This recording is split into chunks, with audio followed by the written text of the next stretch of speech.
Yes, ചർച്ചയിലേക്ക് മടങ്ങിയെത്താം. Shri RS Prabhat, വലിയൊരു തിരിച്ചടി മുഖ്യമന്ത്രി ശ്രീ പിണറായി വിജയൻ, അദ്ദേഹത്തിൻ്റെ കുടുംബത്തിന്, അപ്പോൾ തന്നെ പാർട്ടിക്ക്, സംസ്ഥാന സർക്കാരിന്, മാത്രമല്ല മുന്നണിക്ക് ഒട്ടാകെ ലഭിച്ചിരിക്കുന്ന ഒരു സാഹചര്യം എങ്ങനെ നോക്കിക്കാണുന്നു? എങ്ങനെ പ്രതിരോധിക്കാനായിരിക്കും അടുത്ത നീക്കങ്ങൾ?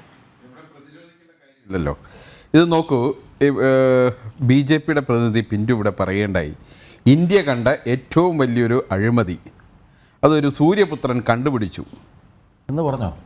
ഞാൻ കേട്ടില്ല.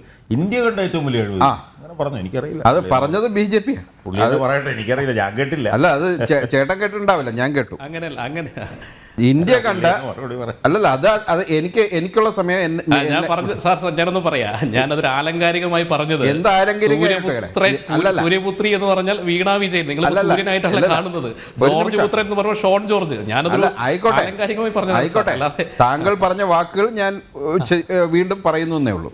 ഇന്ത്യ കണ്ട ഏറ്റവും വലിയ ഒരു അഴിമതി ഒരു സൂര്യപുത്രൻ കണ്ടെത്തിയുണ്ടായി. ആ സൂര്യപുത്രൻ ഇപ്പോൾ എവിടെയാണ്? BJPയിലാണ്.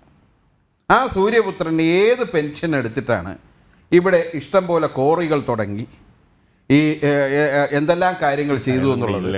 അല്ലല്ല, ഇല്ലാതെ ഉണ്ടായ അദ്ദേഹം പോയ വിവരം എനിക്കറിയട്ടെ. ചേട്ടാ, ഞാൻ പറയുമ്പോൾ ഞാൻ സംസാരിക്കട്ടെ. ഇല്ലാത്ത ഒരാളെ കുറിച്ച് അല്ല, ഇല്ലാത്ത ആളെന്ന് പറയുന്നത് ഈ പാനലിസ്റ്റ് ഒരാൾ പറഞ്ഞിട്ട് പോയാൽ അയാളുടെ വാക്ക് ഇല്ലാതാവുമോ? ഒരിക്കലുമില്ല. അദ്ദേഹത്തിൻ്റെ വാക്കുകളിലൂടെയാണ് ഈ ചർച്ച തുടങ്ങിയത്. അദ്ദേഹത്തിൻ്റെ വാക്കുകൾ അദ്ദേഹം പോയാലും നിലനിൽക്കും. അപ്പോൾ അദ്ദേഹം ഏത് പെൻഷൻ്റെ പൈസ വെച്ചിട്ടാണ് കോറികൾ തുടങ്ങിയെന്നും അദ്ദേഹം കോറി മാഫിയയായിട്ട് കുറേ നാൾ ഉണ്ടായിരുന്നെന്നുള്ളത് അദ്ദേഹം വ്യക്തമാക്കേണ്ട കാര്യമാണ്. അത് നിങ്ങൾ സൂര്യപുത്രനായി വന്നേക്കാം, പരിശുദ്ധനായി പറഞ്ഞേക്കാം, ഇത് ബിസിനസ്സിൻ്റെ കാര്യമാണ്. അതിൻ്റേതായ ഘട്ടങ്ങളിൽ അതായി കാണുന്നില്ലെങ്കിൽ ഇതേപോലെ കാര്യങ്ങൾ പറയേണ്ടി വരും. ഇപ്പോൾ ഇവിടെ ശ്രീ ഷാജഹാൻ അദ്ദേഹം ഒരു വാക്ക് പറയണ്ടായി. സ്വർണ്ണക്കടത്തിൻ്റെ കാര്യത്തിൽ അന്വേഷണം മുഖ്യമന്ത്രി അന്വേഷണം എന്നെ അന്വേഷിക്കട്ടെ എന്ന് പറഞ്ഞു. ശരിയാണ്. അത് എന്തുകൊണ്ട്? ആ വിഷയത്തിൽ, സ്വർണ്ണക്കടത്ത് വിഷയത്തിൽ അന്വേഷിക്കേണ്ട അന്വേഷണത്തിൻ്റെ ഭാഗമാകേണ്ട അധികാരം മുഖ്യമന്ത്രിയിൽ നിക്ഷിപ്തമാണ്. ഇവിടെ അതില്ല. ഇത് തികച്ചും വ്യക്തിപരമാണ്. നിങ്ങൾ എന്ന് പറഞ്ഞ എനിക്ക് മനസ്സിലായില്ല. ആദ്യം ഇത് കേട്ടോണ്ടിരിക്കുക. മുഖ്യമന്ത്രിയുടെ അല്ല, അത് നിങ്ങൾ കേട്ടോണ്ടിരിക്കുക. മുഖ്യമന്ത്രിയിൽ നിക്ഷിപ്തമാണ്. എന്ത് മുഖ്യമന്ത്രി? അല്ലല്ല, ഞാൻ അല്ല, എന്തോ നിങ്ങൾ പറഞ്ഞു. എനിക്ക് ഒരു കാര്യം വരട്ടാനല്ല, ഞാൻ പറയേണ്ട കാര്യങ്ങൾ ഞാൻ പറയാം. നിങ്ങൾ എനിക്കെതിരെയല്ലേ പറഞ്ഞുകൊണ്ടിരുന്നത്? അല്ലല്ല, അത് നിങ്ങൾ കേൾക്കാൻ ഞാനല്ലല്ലോ. താങ്കൾ പറഞ്ഞ കാര്യങ്ങൾ, ഒരു നിമിഷം, താങ്കൾ പറഞ്ഞ കാര്യങ്ങൾ താങ്കൾ കൃത്യമായി കേട്ടോണ്ടിരിക്കണം ചർച്ചയിൽ. ഞാൻ വീണ്ടും പറയേണ്ട കാര്യമില്ല. അല്ല, എനിക്ക് മനസ്സിലായില്ല, അതുകൊണ്ട് ചോദിച്ചു. അത് എനിക്ക് എന്റെ ഭാഗമല്ല. താങ്കൾക്ക് കുറെ നാളായി മനസ്സിലാവുന്നില്ല. അത് എന്റെ ഭാഗമല്ല. ഈ അന്വേഷണം മുഖ്യമന്ത്രി തീരുമാനിക്കുന്നു. വിളിച്ചു പറയാം. ലക്ഷ്മി, ഒരു കാര്യം ഇടപെടാം, ഒരു കാര്യം പറയാം. ചർച്ച വരുമ്പോ ഷാജഹാൻ ആയിക്കോട്ടെ, ആരെങ്കിലും ആയിക്കോട്ടെ, ഞാനൊരു കാര്യം പറയാം. ഇയാൾ ആരാ? ഇയാള് ആയിക്കോട്ടെ, അതിന്റെ മാന്യത ഉണ്ടെങ്കിൽ മാത്രമേ പാനലിസ്റ്റോട്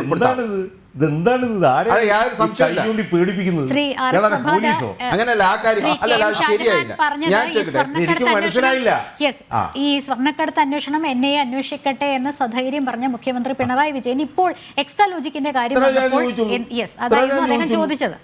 അതിനോട് പറഞ്ഞ മറുപടി എനിക്ക് മനസ്സിലായില്ല. അത്രേ ഉള്ളൂ. മനസ്സിലാവാത്ത താങ്കൾ ഫോൺ നോക്കിക്കൊണ്ടിരുന്ന ആ സമയം ഞാൻ സംസാരിക്കുമ്പോ ക്ഷമിച്ചു കേൾക്ക്. അബദ്ധം പറ്റിപ്പോയി. ശരി. ഒരു കാര്യം കൂടെ അപഹാസ്യമാക്കുവാനാണ് എങ്കിൽ അപഹാസ്യനാക്കാൻ ഞാനും തയ്യാറാണ്. അത് എനിക്ക് താങ്കളുടെ മുഖത്തല്ലല്ലോ ഞാൻ പറയുന്നത്. ദയവ് ചെയ്ത് എനിക്ക് സംസാരിക്കാനുള്ള സമയത്ത് ഇടപെടരുത്. എനിക്ക് മനസ്സിലായില്ല. നിങ്ങൾ എനിക്കെന്ന മറുപടി എത്ര ഞാൻ പറഞ്ഞു. അത് ആ സമയത്ത് നിങ്ങൾക്ക് അനുവദിക്കുന്ന സമയത്ത് പറയുക. ഈ സമയത്തല്ല പറയേണ്ടത്. ഞാൻ പറയേണ്ട സമയത്തല്ല നിങ്ങൾ പറയേണ്ടത്. നിങ്ങളുടെ സമയം നിങ്ങളായിട്ട് ഉപയോഗിക്കൂ. ശ്രീ കെ ഷാജഹാൻ പറഞ്ഞത് NIA അന്വേഷണത്തിൽ മുഖ്യമന്ത്രി പിണറായി വിജയൻ എടുത്ത നിലപാടും ഇപ്പോൾ എക്സാലോജിക്കിന്റെ വിഷയത്തിൽ എടുത്ത നിലപാടും രണ്ടാണെന്നാണ് അല്ലേ? അപ്പോൾ താങ്കൾ അതിനെക്കുറിച്ച് എന്താണ്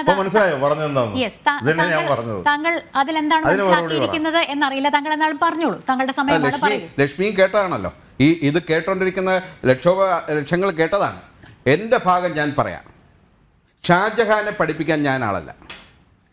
അതുകൊണ്ട് ആ വിഷയത്തിൽ ഞാൻ പറഞ്ഞത് എന്താണെന്ന് അദ്ദേഹം ഇതിൻ്റെ ബാക്ക് എടുത്ത് പിന്നീട് ഇരുന്ന് ആലോചിക്കട്ടെ.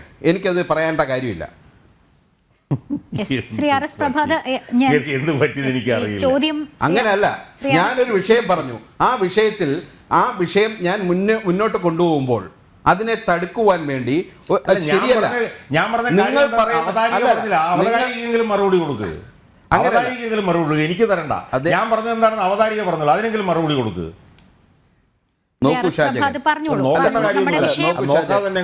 നിങ്ങൾ എന്തോ വലിയൊരു ധാരണയിലാണ് നിൽക്കുന്നത്.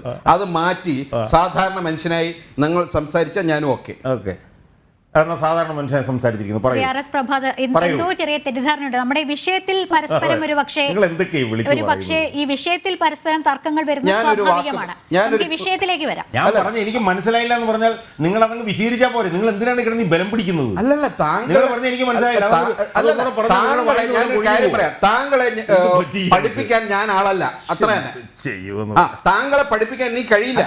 താങ്കളുടെ മനസ്സിനകത്ത് വന്നിരിക്കുന്നതിനെ പഠിപ്പിക്കാൻ ഞാൻ ആളല്ല എന്നാ ഞാൻ പറഞ്ഞത്, വേറൊന്നുമില്ല. ശ്രീ ആർ എസ് പ്രഭാത് തുടർന്നോളൂ, നമുക്ക് വിഷയത്തിലേക്ക് വരാം. ഇപ്പോ മുഖ്യമന്ത്രി ഒരു അന്വേഷണം ഇടുന്നത് ഏത് ഭാഗത്താണ്?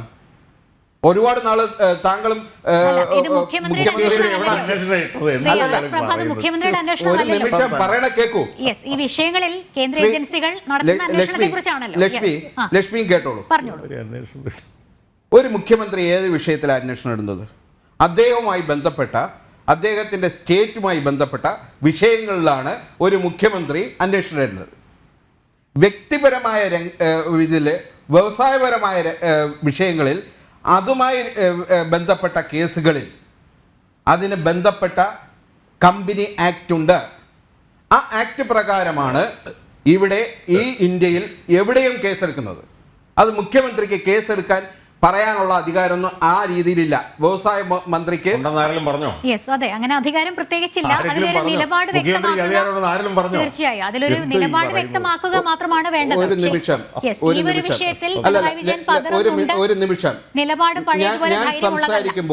ഞാൻ സംസാരിക്കുമ്പോൾ എന്റെ സമയം നിങ്ങൾ തരണം. ഇല്ല, ശ്രീ ആർ എസ് പ്രഭാത് പറഞ്ഞോളൂ. അല്ലാതെ അതിനിടയ്ക്ക് കയറി അങ്ങോട്ടിട്ട് വലിച്ച് ഇങ്ങോട്ടിട്ട് വലിച്ചൊന്നും നടക്കത്തില്ല. പറയാനുള്ളത് പറയാം. പറഞ്ഞോളൂ. ഒരു കോടതിയിൽ ഒരു വിഷയം ഉണ്ടാകുന്നു. ആ വിഷയം എന്ന് പറയുന്നത് ഒരു കമ്പനിയുമായി ബന്ധപ്പെട്ട ഒരു വിഷയമാണ്. അതിൽ 210 പ്രകാരം ROCയുടെ അന്വേഷണം നടക്കുകയാണ്. ആ അന്വേഷണം 4 അംഗ കമ്മിറ്റിയെ 2 കൊച്ചി യൂണിറ്റും കർണാടക യൂണിറ്റും ചേർന്ന് തീരുമാനിച്ചു. തീരുമാനിച്ച് ആ അന്വേഷണം വേണമെന്ന് പറഞ്ഞത് ഷോൺ ജോർജ്.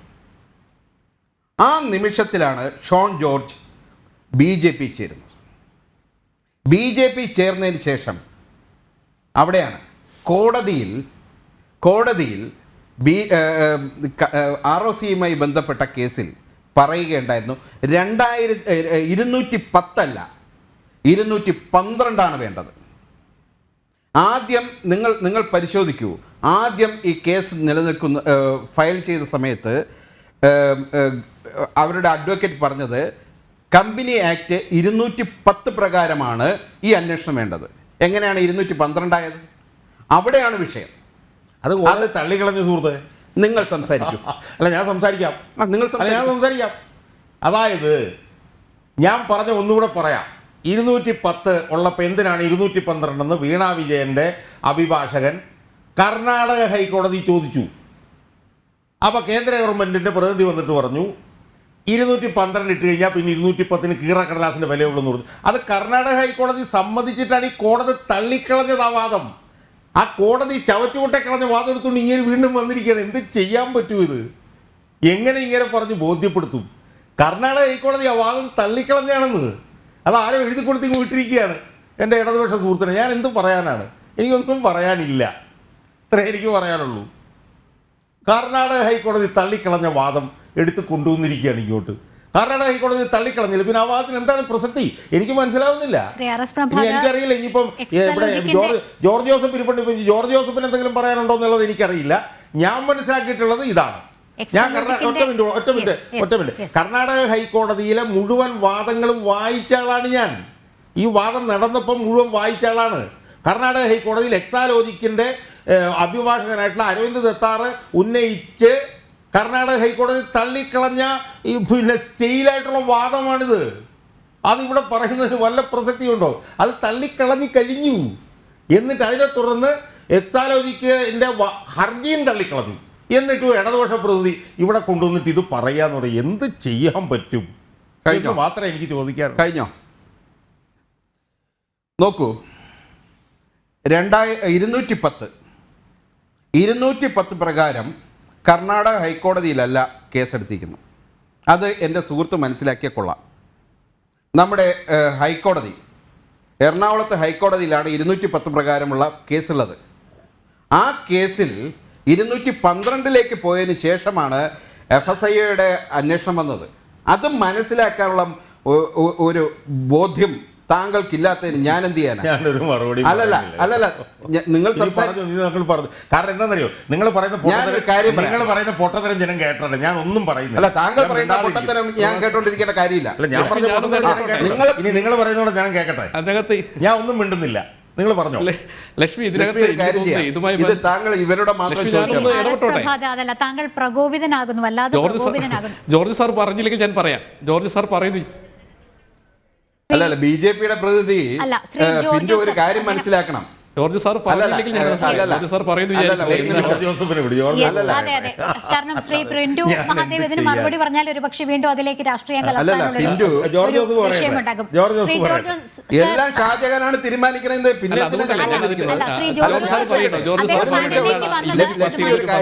ഇവിടെ ഈ പാനലിസ്റ്റുകൾ മൊത്തം ആരൊക്കെ സംസാരിക്കണം, എവിടെ സംസാരിക്കണം, എന്തൊക്കെ രീതിയിൽ സംസാരിക്കണം എന്ന് ഒരു വ്യക്തി മാത്രമാണ് തീരുമാനിക്കണമെങ്കിൽ പിന്നെ ഞങ്ങൾ എന്തിനാ വിളിച്ചിരിക്കുന്നത്? KM ഷാജഹാനും ശ്രീ പ്രിന്റു മഹാദേവും ഒരുപോലെയാണ് പറഞ്ഞത്. കാരണം കുറച്ചുകൂടി നമുക്ക് ആധികാരികമായി ചോദിക്കാൻ പറ്റുന്ന ശ്രീ ജോർജ് ജോസഫ് സാറിനോടാണ്. കാരണം അല്ലെങ്കിൽ അതിൽ രാഷ്ട്രീയവും ഒക്കെ മറ്റു പല വിഷയങ്ങളും കടന്നു വരും. അതുകൊണ്ടാണ് ജോർജ് സാർ പറയട്ടെ. ശ്രീ ജോർജ് ജോസഫ് സർ, ഈ കോടതി എടുത്ത നിലപാട്, കർണാടക ഹൈക്കോടതി, കാരണം ഇത്ര ബൃഹത്തായ ഒരു അന്വേഷണം ഒരു കോടതിയും അങ്ങനെ നിർത്തിവെക്കാൻ പറയില്ല എന്നുള്ളത് ഉറപ്പായിരുന്നു. മാത്രമല്ല കേരള ഹൈക്കോടതി എടുത്ത നിലപാടുകളും കർണാടക ഹൈക്കോടതി അത് നോക്കിയിട്ട് തന്നെയായിരിക്കുമല്ലോ ഇന്ന് ആ ഒരു ഹർജി തള്ളിയ ആ ഒരു വിധി വന്നത്. അതിനെക്കുറിച്ച് എന്താണ് താങ്കൾക്ക് എന്താണ് പറയാനുള്ളത്, അതിന്റെ സാങ്കേതികത്വം?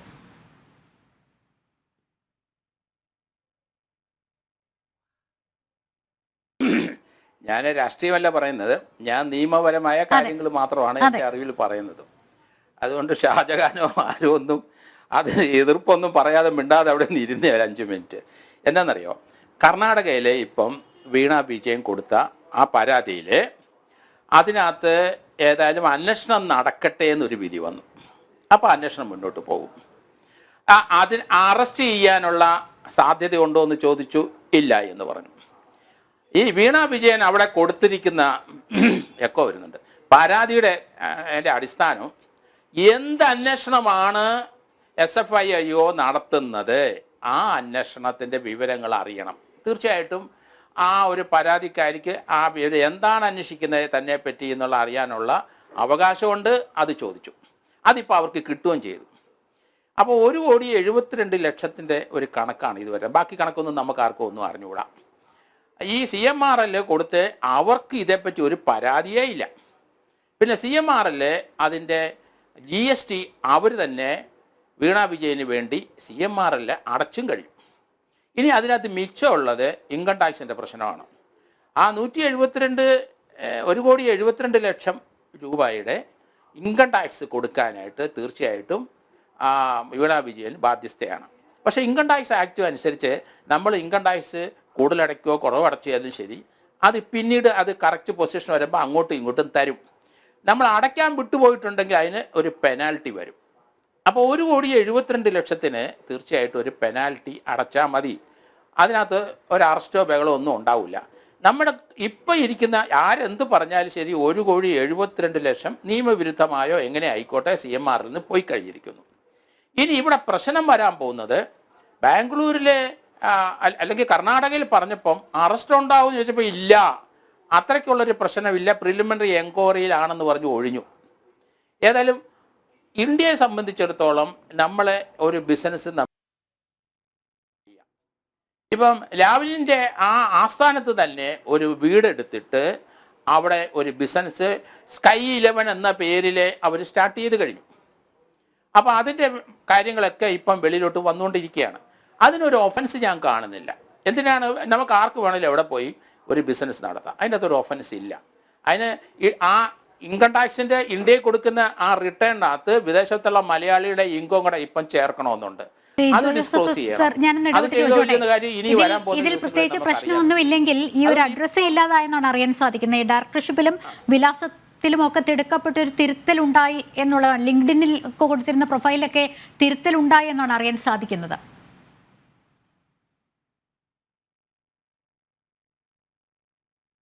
അതൊക്കെ മനസ്സിലായിട്ടുണ്ട്. അതിനെന്താണ് ഒഫൻസ്? അതിനകത്തൊരു ഒഫൻസ് വരാനില്ല. അല്ല, അങ്ങനെ ഒഫൻസ് ഇല്ലെങ്കിൽ എന്തിന് ഈ വീണ വിജയന്റെ പേരൊക്കെ തിരുത്തി എന്നുള്ളതാണ് അങ്ങനെ ഒരു സംശയമാണ്.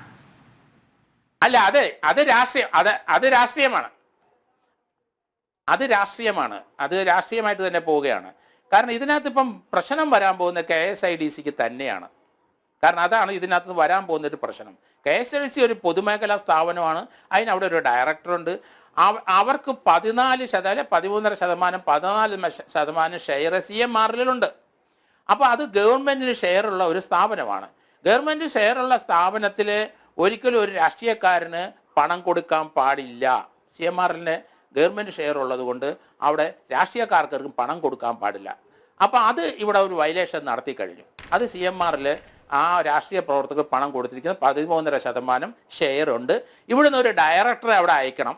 കാരണം നമ്മുടെ പൊതുമേഖലാ സ്ഥാപനമായ KSIDCയിൽ 10-50ഓളം കമ്പനികളിലെ ഷെയർ അവർക്കുണ്ട്. അവിടെയൊക്കെ ഓരോ ഡയറക്ടർമാർ പോകുന്നുണ്ട്. അതൊരു വെള്ളാനിയാണ്. ഇവിടെ നിന്ന് ഒരാളെ CMRൽ പോയി അയാൾ റിട്ടയർ ചെയ്തപ്പോൾ അവിടെ തന്നെ ഒരു സ്റ്റാഫായിട്ട് അയാൾ പറ്റിക്കൂടി. വേറൊരാളെ പറഞ്ഞയച്ചു. അങ്ങനെ 3 പേര് അവിടെ പോയിട്ട് റിട്ടയർ ചെയ്തു. ആ 3 പേരും അവിടെ പറ്റിക്കൂടിയിട്ടുണ്ട്. 3 കോടി ഓരോരുത്തർക്കും TADA അവിടെ കിട്ടും, ശമ്പളം കിട്ടും. അതെല്ലാം അവർ വാങ്ങിച്ചു. ഇവിടുന്നും KSIDCന്ന് വാങ്ങിച്ചെന്നാണ് ഞാൻ അറിയുന്നത്. അപ്പോൾ 5,90,000 രൂപ TADA ആയിട്ട് അവിടെ തന്നെ ഒരു ഡയറക്ടർ വാങ്ങിച്ചിട്ടുണ്ട്. അപ്പോൾ അതൊരു അഴിമതിയാണ് നടന്നിരിക്കുന്നത് KSIDCയിൽ. CMRനെ പ്രോസിക്യൂട്ട് ചെയ്യാനായിട്ടും കഴിയുമെന്ന് സംശയമാണ്. കാരണം അതിനകത്ത് ആകെ ഒരു വയലേഷൻ കാണുന്നത് 14% ഷെയറുള്ള ആ CMR എങ്ങനെയാണ് രാഷ്ട്രീയക്കാർക്ക് പണം കൊടുക്കുക? 234 അനുസരിച്ച് തീർച്ചയായിട്ടും ആ പണം കൊടുക്കാൻ പാടില്ല. കോർപ്പറേറ്റിനകത്ത് കൃത്യം പറഞ്ഞിട്ട് സർക്കാർ ഷെയറുള്ളവരുടെ ആർക്കും രാഷ്ട്രീയക്കാർക്ക് അവർ ഇത് കൊടുക്കാനും പാടില്ല. അങ്ങനെ ഒരു പ്രശ്നം അതിൻ്റെ അകത്ത് വന്നിട്ടുണ്ട്. അതുകൊണ്ട് ഇപ്പം ഇതുവരെയുള്ള കാര്യത്തിന് വീണ വിജയന് വലിയ പരിക്കേൽക്കുമെന്ന് ഞാൻ കരുതുന്നില്ല. അതേസമയത്ത് KSIDCക്ക് പരിക്കേൽക്കും, കൃത്യമായ പരിക്കുണ്ടാവും. അത് SFI തീർച്ചയായിട്ടും അതിലേക്ക് വന്നിട്ടുണ്ട്. അവരൊരു പ്രിലിമിനറി എൻക്വയറി നടത്തിയിട്ടുണ്ട്. അത് സർക്കാരിൻ്റെ ധനകാര്യ വകുപ്പ് അറിഞ്ഞിട്ടുണ്ടോ ഇല്ലയോ എന്നുള്ള വേറൊരു പ്രശ്നം. ഈ KSIDC ഏത് ഗവൺമെൻറ് LDF UDF വന്നാലും ശരി, വർഷങ്ങളായിട്ട് വെള്ളയമ്പലത്ത് ആ ഓഫീസുണ്ട്. അവിടെ ഇതുപോലെ എന്താണ് നടക്കുന്നതെന്ന് പലർക്കും അറിയത്തില്ല. അവിടെ ആരെങ്കിലും ഒരു ലോണിന് ചെന്നാൽ അത് കിട്ടത്തുമില്ല.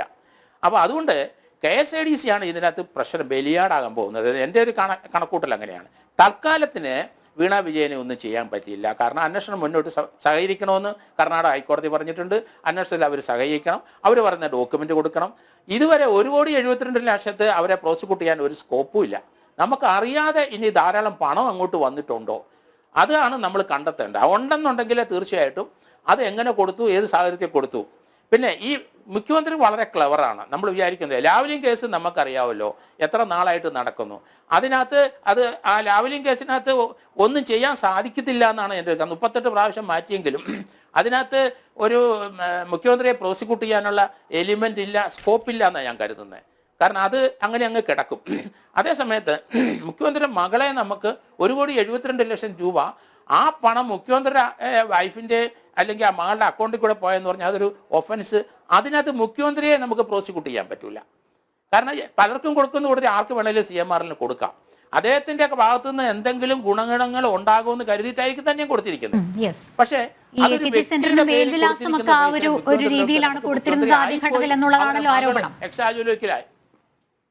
ഒരു പൊളിറ്റിക്കൽ ബാക്ക്ഗ്രൗണ്ട് ഒക്കെ വെച്ചിട്ട് അതൊരു ഗുണമായിക്കോട്ടെ എന്ന് കരുതി AKG സെന്ററിന്റെ മേൽവിലാസം വെച്ചു എന്നുള്ളത്.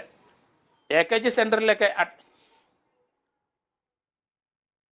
അതൊക്കെ അവിടുന്ന് ഇപ്പം അന്വേഷണം അങ്ങോട്ട് വന്നപ്പോൾ അവിടുന്ന് മാറി, മുഖ്യമന്ത്രിയുടെ വസതിയിൽ നിന്ന് മാറി, ഇപ്പം അങ്ങ് കാനഡ വരെ പോയിരിക്കുകയാണ്. എവിടെയാണ് അഡ്രസ്സ് നമുക്ക് അറിഞ്ഞുകൂടാ. കാരണം അവർ മുഖ്യമന്ത്രിയുടെ മകളായതുകൊണ്ട് മുഖ്യമന്ത്രിയുടെ ഓഫീസിൽ വരുന്നതിന് എന്താ തെറ്റ്? അവിടുത്തെ അഡ്രസ്സ് കൊടുത്തിട്ടുണ്ടെന്ന് നമ്മൾ മനസ്സിലാക്കിയത് AKG സെൻറ്ററിലെ അവിടെ നോട്ടീസ് ശേഷം അവിടെ മടങ്ങി. അപ്പോൾ അങ്ങനെ കൊടുത്തിട്ടുണ്ടാകാനുള്ള സാധ്യത വളരെ കുറവാണ്. ഇതിനകത്ത് മുഖ്യമന്ത്രിയുടെ പേരിലിട്ട് ഈ പണമൊന്നും വന്നു എന്ന് ഞാൻ കരുതുന്നില്ല. കാരണം അദ്ദേഹം ആ കാര്യത്തിലൊക്കെ വളരെ ക്ലവറായിട്ടുള്ള ആളാണ്. അദ്ദേഹത്തിൻ്റെ അക്കൗണ്ടിൽ വന്നെങ്കിൽ നമുക്ക് പ്രോസിക്യൂട്ട് ചെയ്യാൻ ഒക്കുള്ളൂ ഈ പണം. അതിനുള്ള സാധ്യത വളരെ വളരെ വളരെ കുറവ് തന്നെയായിട്ടാണ് കാണുന്നത്. അദ്ദേഹത്തിൻ്റെ ഭാര്യയുടെ പേരിലും കാണാൻ സാധ്യത. അവരുടെ അക്കൗണ്ട് ചിലപ്പോൾ മകളുടെ പേരിൽ പോയിട്ടാണ്. അത് വേറൊരു എൻറ്റിറ്റിയാണ്. അത് കാരണം അത് മകളാണ്, അതൊരു ഇൻഡിവിജ്വലാണ്. അപ്പോൾ അത് ആ രീതിയിലായിരിക്കണം CPM നീങ്ങുന്നത്. കാരണം അതിന് തന്നെയാണ് അത്രയും വലിയൊരു അഡ്വക്കേറ്റിനെ കർണാടകയിൽ കൊണ്ടുവന്നിട്ട് അവിടെ വെച്ച് അതിൻ്റെ കണ്ടൻസ് ഏത് വിവരമാണ് അന്വേഷിക്കുന്നത് എന്നുള്ള കാര്യം ഇപ്പോൾ അവർക്ക് കിട്ടിക്കഴിഞ്ഞു. അതിനാണ് അവരുടെ വക്കീല് മനഃപൂർവ്വം പറഞ്ഞത് അന്വേഷണം നിർത്തണം എന്നുള്ള രീതിയിൽ തന്നെ അവർ മുന്നോട്ട് പോയി. പക്ഷേ ഉദ്ദേശം അതായിരുന്നില്ല. അവിടെ എന്താണ് അന്വേഷിക്കുന്നത്, ആ മെറ്റീരിയൽ ഇവർക്ക് കിട്ടണം. അതുകൊണ്ട് ഒരു ചെറിയ ഇടപെടൽ. അതായത് ഈ ജോർജ് ജോസഫ് സംസാരിച്ചതിനകത്ത് പല പല വിടവുകളും കിടപ്പുണ്ട്. വിടവുകൾ, ആ വിടവുകൾ വളരെ നിർണായകമായതുകൊണ്ടാണ് ഞാനൊന്ന് ഇടപെട്ട് സംസാരിക്കുന്നത്. ഇവിടെ തർക്കം വന്ന പോയിൻ്റുണ്ട്. ആ പോയിന്റിലേക്ക് ജോർജ് ജോസഫ് പോയതേ ഇല്ല. ജോർജ് ജോസഫ് പറഞ്ഞ സ്ഥിതിക്ക് ഞാൻ 5 മിനിറ്റ് മിണ്ടാതിരുന്നു. പക്ഷേ ആ ഒരു ഗ്യാപ്പ് ഫില്ല് ചെയ്യാനുള്ളൊരു ശ്രമം ഉണ്ടായില്ല. പിന്നെ പിണറായി വിജയനുമായി ബന്ധപ്പെട്ട് പറഞ്ഞ കാര്യത്തിൽ ഞാനൊന്ന് വരാതെ പോകാൻ പറ്റില്ല. ഒന്നാമത്തെ കാര്യം, ഇവിടെ ഞാനും ഈ എൻ്റെ ഇടതുപക്ഷ പ്രതിനിധിയുമായി ഉണ്ടായ തർക്കം എന്ന് പറയുന്നത് 210 AC-യുടെ അന്വേഷണം നടക്കുമ്പോൾ എന്തിന് 212 AC-യുടെ അന്വേഷണം കൊണ്ടുവന്നുള്ളൂ. അതായിരുന്നു ഞങ്ങൾ തമ്മിലുള്ള തർക്കം. അതാണ്. അപ്പോൾ ഞാൻ പിന്നെ ബഹുമാനത്തോടുകൂടി ഞാൻ ജോർജ് ജോസഫിനോട് പറഞ്ഞിട്ട് ജോർജ് ജോസഫ് പറഞ്ഞ നിലയിലല്ല പിന്നെ വീണ വിജയൻ്റെ ഹർജി വന്നത്. എനിക്കൊന്ന് ജോർജ് ജോസഫ് അത് കൂടുതൽ പരിശോധിക്കാതിരുന്നുകൊണ്ടായിരിക്കാം. കാരണം കർണാടക ഹൈക്കോടതിയിൽ വീണ കൊടുത്തിട്ടുള്ള ഹർജി എന്ന് പറയുന്നത് SFI അന്വേഷണ ഉത്തരവ് റദ്ദാക്കണം എന്നായിരുന്നു. അല്ലാതെ അതിൻ്റെ അന്വേഷണത്തിൻ്റെ വിവരങ്ങൾ എന്നെ അറിയിക്കണമെന്നും പറഞ്ഞൊന്നും അല്ല അവർ പോയത്. കർണാടക ഹൈക്കോടതിയിൽ വീണ വിജയൻ്റെ അഭിഭാഷകനായിട്ടുള്ള അരവിന്ദ് ദത്താറിൻ്റെ വാദം ഈ ഇടതുപക്ഷ പ്രതിയുടെ വാദമായിരുന്നു. 2010 210 നടക്കുന്നുണ്ട്, അതുകൊണ്ട് 212 പാടില്ല. അതിന് ഒറ്റ മിനിറ്റ്, ഞാനിപ്പോൾ തീർത്തോളാം. എനിക്ക് സമയം തരണം. അല്ല, അത് അവതാരികയാണ്, ഞാനല്ല സമയം തരുന്നത്. അപ്പോൾ ഞാനാണ് ഇതെല്ലാം ചെയ്യുന്നതാണ്. അവതാരികയാണ് ഇരിക്കുന്നത്, അവതാരിക തന്നോണം. അതിന് കുഴപ്പമില്ല, സമയമുണ്ട്, 8:30 ഉള്ളൂ, തിരക്ക് പിടിക്കണ്ട, നമുക്ക് സംസാരിക്കും.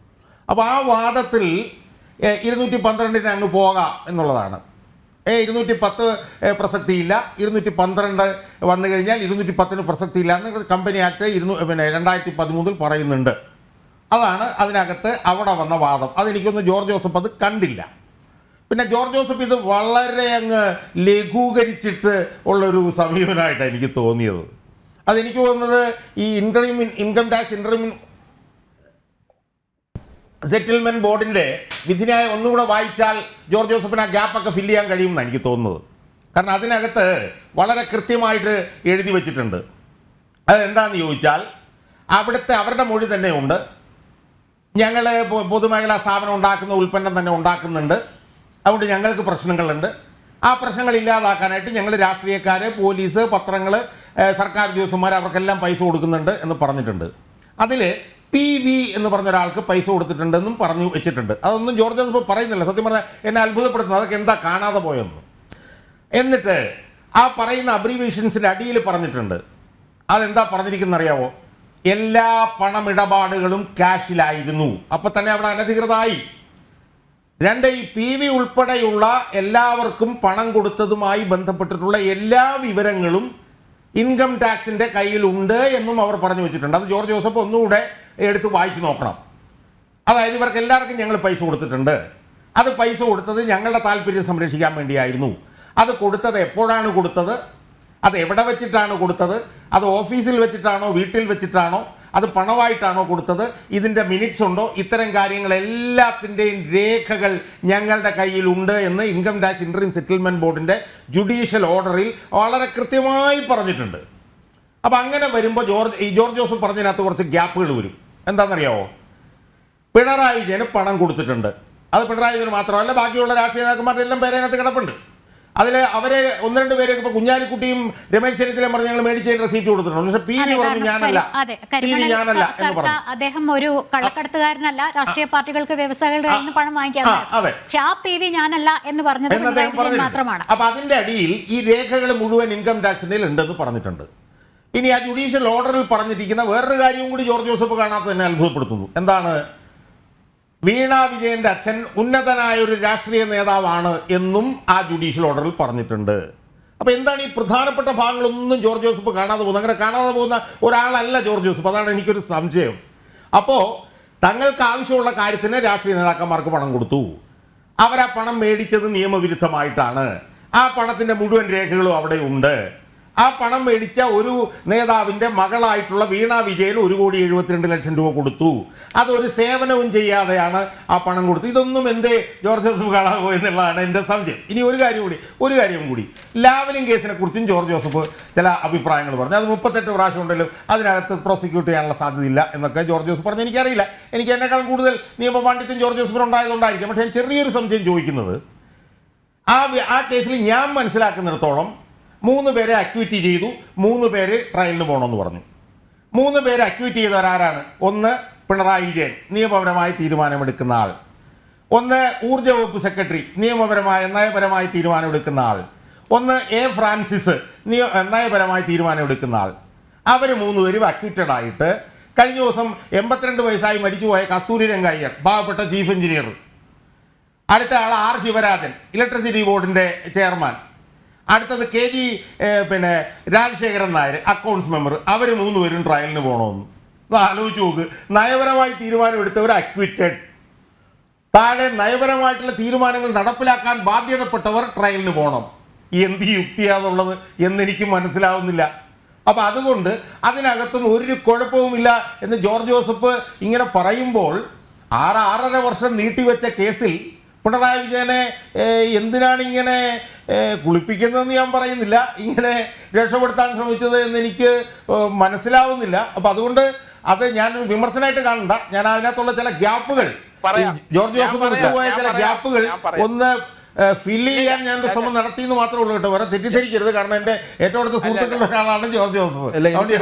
എനിക്കൊരു വിഷയം പറയാനുണ്ട്. ഇനി പറഞ്ഞോട്ടെ. എനിക്കൊരു വിഷയം പറയാനുണ്ട്. അല്ല സാർ, ഒരു മിനിറ്റ്. ജോർജ് സാർ ഒരു മിനിറ്റ്. അല്ല, ഒരു മിനിറ്റ്. അദ്ദേഹം ഒന്ന് പറഞ്ഞോട്ടെ. ജോർജ് ജോസഫ് പറഞ്ഞോ. അല്ല, ഒരു മിനിറ്റ്. അദ്ദേഹത്തിന് ഒരു ചെറിയൊരു അവസരം കൊടുക്കും. പറഞ്ഞോ. ഇപ്പോ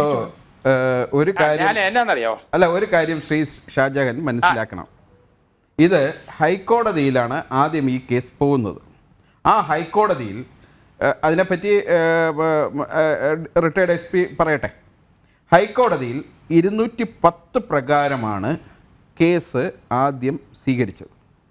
ആ 210 പ്രകാരം സ്വീകരിച്ച കേസിൻ്റെ ഒരു ഘട്ടം കഴിഞ്ഞപ്പോഴാണ് 212 പോയത്.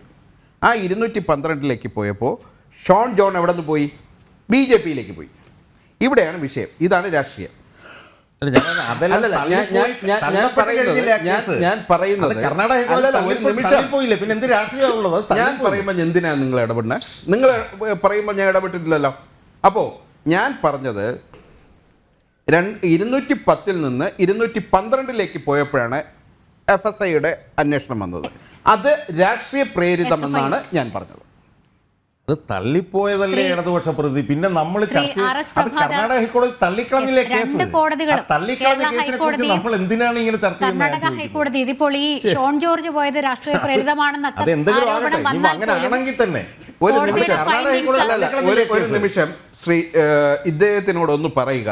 മറ്റുള്ളവർ സംസാരിക്കുമ്പോൾ ആവശ്യമില്ലാതെ സംസാരിക്കരുത്.